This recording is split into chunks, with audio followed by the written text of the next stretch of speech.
एवढं तयार का झाला चला ते पुढे सांगतो. जय श्रीराम मित्रांनो, मी शंकर. सकाळ सकाळी निघालोय कॉलेजला.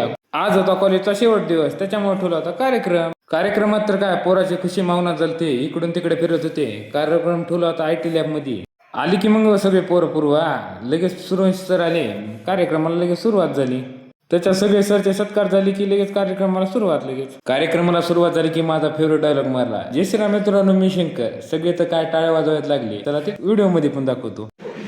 सगळ्यांना डायलॉग तर पाठात झाला असेल इंस्टावर यूट्यूबमध्ये बघून. कार्यक्रम संपत आलता. त्यांच्यात मुजावर सरने लगेच भाषण केले, एक नंबर केले. सूरवंशी सरने तर काय आमचे 2 वर्षाचे सगळी जन्मकुंडली सांगितली. त्या बॅनरवर तसा फोटो आहे, तसा फोटो बऱ्याच मुलांना गाव सोडलं जात नाही. किंबहुना असं म्हणतात की मग मी गेल्यानंतर आईचं कसं, मी गेल्यानंतर वडिलाचं कसं, मी गेल्यानंतर माझ्या गावाचं कसं, मी गेल्यानंतर माझ्या शेताचं कसं. सर न म्हणलेलं खरं आहे म्हणून आपण कोणतं सक्सेस होत नाही. त्याच्यामुळं सर्व कार्यक्रम करून आला की नाश्त्याला लय भूक लागली होती. प्रतीशनं तर काय एकच नंबर नियोजन केलं होतं, सगळ्या आता वाढू लागत होता. त्याच्यात तर काय चेतन तर सगळ्याला नेऊन दिला होता जागी जाऊ द्या म्हणलं, लय मेहनत करायला लेकरून. सगळ्यांनी नाश्ता पेष्टा करून आला की सगळेजण फोटो काढायला. सरला तर काय एकच नंबर बक्षीस आणलं होतं. सर तर त्याच्यात लय खुश झाली होती.